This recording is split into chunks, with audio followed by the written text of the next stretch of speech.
एक चिड़िया की 4 प्रश्न। पहला प्रश्न, किस मुख दूध पिलाऊं? दूसरा प्रश्न, ऐसा कहूँ ना देख। तीसरा प्रश्न, अब हम करबू का। चौथा प्रश्न, सब बामन मर जाए। मित्रों, पुराने समय की बात है। एक राजा था, वह बड़ा समझदार था और हर नई बात को जानने को इच्छुक रखता था। उसके महल के बालकनी में एक पेड़ था। रात को रोज नियम से एक पक्षी उस पेड़ पर आकर बैठता और रात के चारों पहर के लिए अलग अलग 4 तरह की बातें करता। राजा रोज रात को जागकर पक्षी के मुख से 4 अलग अलग बातें सुनता। सोचता पक्षी क्या कहता, पर उसकी समझ में कुछ न आता। राजा की चिंता बढ़ती गई। जब तक उसका अर्थ निकालने में असफल रहा तो हारकर उसने अपने पुरोहित को बुलाया। उसे सब हाल सुनाया और उसे पक्षी के प्रश्न का उत्तर पूछा। पुरोहित भी एक साथ उत्तर नहीं दे सका। उसने कुछ समय की मोहलत मांगी और चिंतित होकर घर चला आया। वह बहुत सोचता रहा, पर उसे कोई जवाब न सूझा। अपने पति को हैरान देखकर ब्राह्मणी ने पूछा, तुम इतने परेशान क्यों दिखते हो? मुझे बताओ, बात क्या है? ब्राह्मणी ने कहा, क्या बताऊँ, एक बड़ी ही कठिन समस्या मेरे सामने आ खड़ी है। राजा के महल का जो आंगन है, वहाँ रोज रात को एक पंछी आता है और चारों पहरों में नियत नियम के 4 अलग अलग बातें कहता है। राजा पंछी की उन बातों का मतलब नहीं समझा तो उसने मुझसे उनका मतलब पूछा, पर पंछी की पहेलियाँ मेरी समझ में नहीं आती। राजा को जाकर क्या जवाब दूँ? ब्राह्मणी बोली, पंछी कहता क्या है, जरा मुझे भी सुना। ब्राह्मणी ने चारों पहरों की चारों बातें कह सुनाई। सुनकर ब्राह्मणी बोली, वाह, यह कौन कठिन बात है, इसका उत्तर तो मैं दे सकती हूँ। चिंता मत करो, जाओ राजा से जाकर कह दो कि पंछी की बात का मतलब मैं बताऊंगी।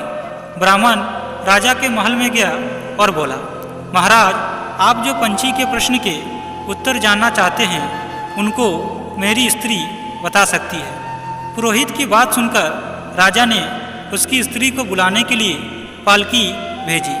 ब्राह्मणी आ गई। राजा रानी ने उसे आदर से बिठाया। रात हुई तो पहले पहर पंछी बोला, किस मुख दूध पिलाऊं, किस मुख दूध पिलाऊं? राजा ने कहा, पंडितानी सुन रही हो पंछी क्या बोलता है? वह बोली, हाँ महाराज, सुन रही हूँ। वह अधकट बात कहता है। राजा ने पूछा, अधकट बात कैसी?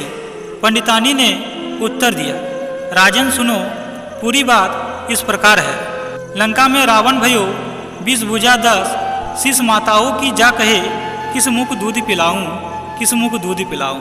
लंका में रावण ने जन्म लिया, उसकी 20 भुजाएं हैं और 10 शीश है। उसकी माता कहती है कि उसे उसके कौन से मुख से दूध पिलाऊं?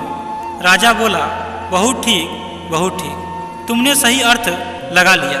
दूसरा पहर हुआ तो पंछी कहने लगा, ऐसे कहूँ ना दीक, ऐसे कहूँ ना दीक। राजा बोला, पंडितानी इसका क्या अर्थ है?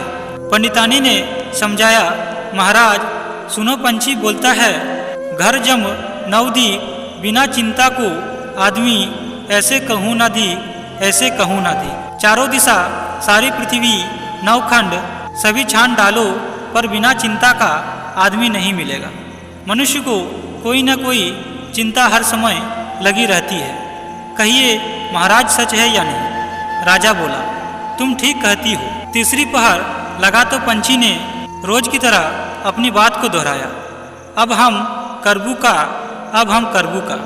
ब्राह्मणी राजा से बोली, महाराज, इसका मर्म भी मैं आपको बताता हूँ। सुनिए, 5 वर्ष की कन्या साठे दह बिया बेटी करम विसुरुति, अब हम करबू का, अब हम करबू का। 5 वर्ष की कन्या को 60 वर्ष के बूढ़े के गले बांध दो तो बेचारी अपना करम पीट कर यही कहेगी, अब हम करबू का, अब हम करबू का। सही है ना महाराज? राजा बोला, पंडितानी तुम्हारी यह बात भी सही लगी। चौथा पहर हुआ तो पंछी ने चोंच खोली, सब बामन मर जाए, सब बामन मर जाए। तभी राजा ने ब्राह्मणी से कहा, सुनो पंडितानी, क्या वह उचित है? ब्राह्मणी मुस्कुराई और कहने लगी, महाराज, मैंने पहले ही कहा है कि पंछी अधखट बात कहता है। वह तो ऐसे सब ब्राह्मणों के मरने की बात कहता है। विश्व संगत जो करे, सूरा मांस जो खाए, बिना सपेरे भोजन करे, वह सब ब्राह्मण मर जाए, वह सब ब्राह्मण मर जाए। जो ब्राह्मणी वैश्या की संगति करते हैं, सूरा और मांस का सेवन करते हैं और बिना स्नान किए भोजन करते हैं, ऐसे सब ब्राह्मण का मर जाना ही उचित है। अब बोलिए, पंछी का कहना ठीक है या नहीं? राजा ने कहा, तुम्हारी चारों बातें 52 तोला पाव रखती ठीक लगी। तुम्हारी बुद्धि धन्य है।